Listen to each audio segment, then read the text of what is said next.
अवधूत चिंतन श्री गुरुदेव दत्त श्री स्वामी समर्थ। तुमच्या सगळ्यांचे आपल्या चॅनेलमध्ये मनापासून स्वागत आहे। श्रावण विनायक चतुर्थीपासून दुर्वा गणपती व्रत केलं जातं। हे दुर्वा गणपती व्रत करायला अतिशय सोपं आहे, पण हे व्रत केल्यामुळे त्याचे जे लाभ आहेत ना, तर ते इतक्या मोठ्या प्रमाणात आहेत की तुम्ही एकदा व्रत करून बघा, मग तुम्हाला स्वतःला तुम्ही 4 लोकांना सांगाल की श्रावणामध्ये विनायक चतुर्थीला असं तुम्ही व्रत करा बघा। गणपती बाप्पा जे आहेत तर ते शीघ्र पावणारी देवता आहेत, सुख करता आहेत, दुःख हरता आहेत, म्हणून श्रावणामध्ये पूर्ण फळ देणारे असे दुर्वा गणपती व्रत कसं करायचं, कधी करायचं, ही माहिती मी तुम्हाला आजच्या व्हिडिओमध्ये देणार आहे। 16 ऑगस्ट येत्या रविवार आहे श्रावण विनायक चतुर्थी। तर या विनायक चतुर्थीच्या दिवशी तुम्हाला दुर्वा गणपती व्रत जे आहे तर ते सुरू करायचं आहे। हे व्रत जे आहे तर ते सगळ्यात पहिलं बघा, प्रत्येक महिन्याच्या शुद्ध चतुर्थीला विनायक चतुर्थी येते, बरोबर। एक संकष्टी चतुर्थी असते आणि एक विनायक चतुर्थी। तर शुक्ल पक्षाच्या चतुर्थीला आपण विनायक चतुर्थी म्हणत असतो आणि कृष्ण पक्षातील चतुर्थीला आपण जी श्रावणातल्या विनायक चतुर्थी आहे तर तिला अतिशय विशेष मानली जाते। या विनायक चतुर्थीला गणपती दुर्वा गणपती व्रत केलं जातं।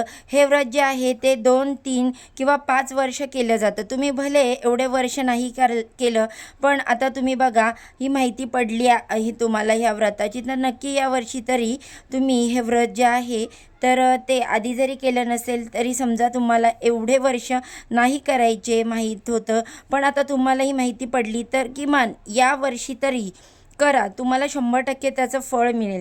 श्रावण शुक्ल चतुर्थीला या व्रताचा प्रारंभ करून पुढचे 6 महिने प्रत्येक विनायक चतुर्थीला अशीच पूजा करून अशीच जी मांडणी आहे ती मी सांगणार आहे तर ती तुम्हाला करायचे। तर बघा, माघ महिन्यात शुक्ल चतुर्थी व्रताचं उद्यापन केलं जातं। आता बघा श्रावण महिना आहे म्हणजे हा जुलै महिन्यातल्या विनायक चतुर्थीला आपण हे सुरू करणार आहे।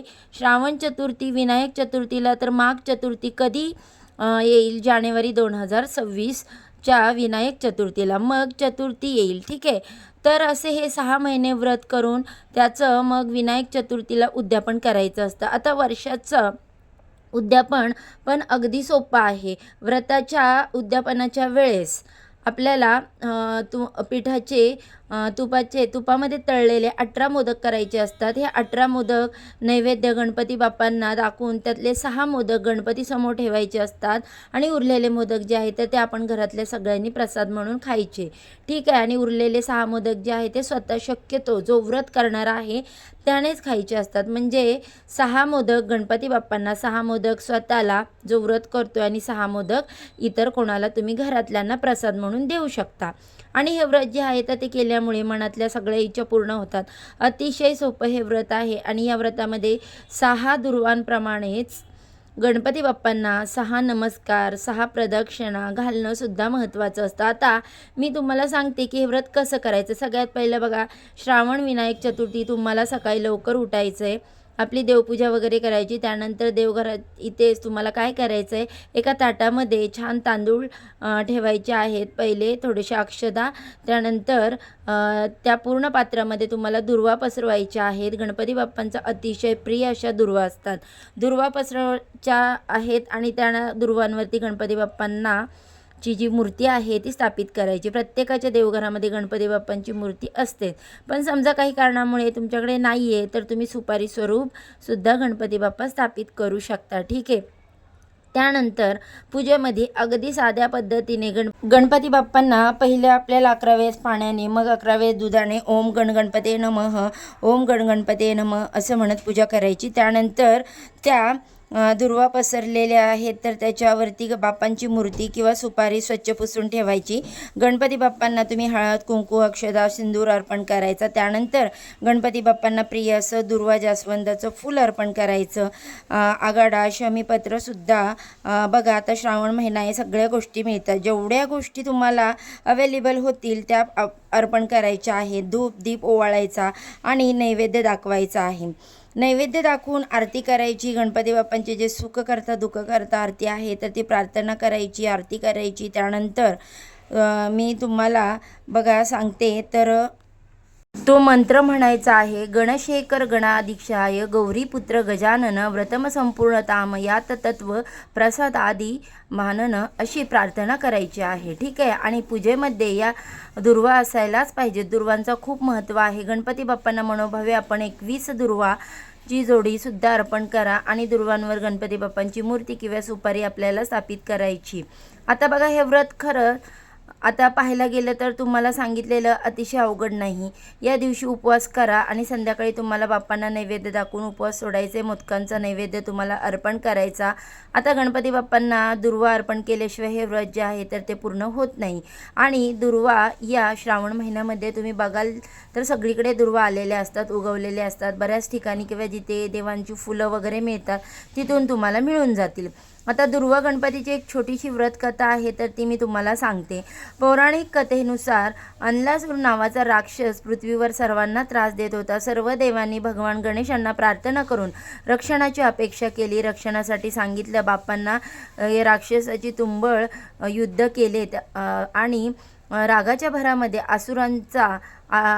असुरांना खाऊनच त्यांनी टाकले. परंतु या विषारी राक्षसाने बाप्पांच्या पोटामध्ये जाताच उपद्रव सुरू केला. बाप्पांच्या अंगाची लाहीलाही होऊ लागली. तोंडातून गणपती बाप्पांच्या प्रखर ज्वाला बाहेर पडू लागल्या. तो दाह शांत करण्यासाठी कश्यप ऋषींनी दुर्वांच्या 21 गाठी गणपती बाप्पांना खाण्यासाठी दिल्या. त्या 21 दुर्वांची जुडी अशा दुर्वांच्या मस्तकावर ठेवल्या आणि काय आश्चर्य झालं की दुर्वांकूर गणपती बाप्पांना अर्पण केल्यामुळे गणपती बाप्पांच्या अंगाची जी ज्वाला होत होत्या तर ते शांत झाल्या. सर्वांनी आपला गुणधर्म दाखवला या दुर्वांनी आणि तेव्हापासूनच गणपती बाप्पांना दुर्वांचं अतिशय महत्त्व वाढलं आणि त्यांना त्या खूप आवडू लागल्या आणि त्यामुळे गणपती बाप्पांच्या पूजेमध्ये दुर्वा अर्पण केल्या जातात. तर बघा, अशा प्रकारे यामागची कथा आहे. कारण कुठलीही गोष्ट आपल्याला व्यवस्थित पटल्याशिवाय आपण ती करत नाही. त्यामुळे कथा वगैरे ऐकली वाचली तर आपल्याला काहीतरी गोष्टी समजतात.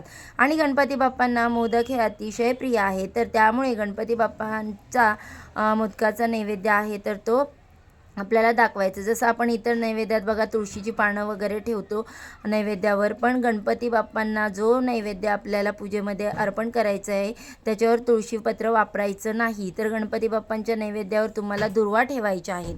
नेहमी लक्षात ठेवा, आता गणपती बाप्पा येणारच आहेत लवकर, त्यावेळेस पण लक्षात ठेवा जसं आपण इतर नैवेद्य देवांना नैवेद्य दाखवल्यावर तुळशीपत्र अर्पण करतो तसंच गणपती बाप्पांच्या मोदकांच्या नैवेद्यावर किंवा इतर कुठल्याही नैवेद्यावर तुम्हाला दुर्वा अर्पण करायची आहे. 21 दुर्वांची जोडी अर्पण करायची आहे. 11 दुर्वांची जोडी अर्पण करायची. ठीक आहे. दुर्वा आपल्याला अर्पण करायच्या आहेत. अतिशय मनोभावे, अतिशय साध्या भोळ्या मनाने आणि हे व्रत तुम्ही करा. 100% तुम्हाला याचं फळ मिळेल. तुम्ही बघा, संकल्प वगैरे असं काही नाही करायचा. फक्त पहिल्या दिवशी जेव्हा तुम्ही व्रताला सुरुवात करणार आहे तर बाप्पाला मनोभावे नमस्कार करायचा. बाप्पांना सांगायचं की अशी माझी इच्छा आहे. कुठली इच्छा नसेल तरी पण चांगल्या सुखासाठी आनंदासाठी आपण हे व्रत करतो. मग या विनायक चतुर्थीला केलं की पुढच्या महिन्यातील विनायक चतुर्थीला, त्याच्या पुढच्या महिन्यातील विनायक चतुर्थीला सेम पद्धतीने करायचं आहे आणि शेवटच्या माघ महिन्याच्या विनायक चतुर्थीला याचं उद्यापन करायचं आहे. उद्यापन कसं करायचं हे मी सुरुवातीलाच तुम्हाला सांगितले. तर बघा, अशी साध्या सुध्या पद्धतीने ही गणपती बाप्पांची दुर्वा गणपती व्रत तुम्ही या महिन्यामध्ये कराल अशी मी अपेक्षा करते. 100% फळसुद्धा तुम्हाला मिळेल.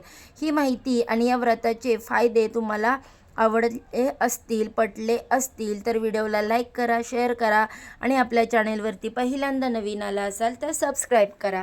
चला तर मग आजच्या व्हिडिओचा इथे सेंड करते. आजच्यासाठी एवढंच आणि उद्या पुन्हा नवीन व्हिडिओवरती नव्याने भेटू. सर्वांना श्री स्वामी समर्थ. झालेली सेवा स्वामी महाराजांच्या चरणी अर्पण करते.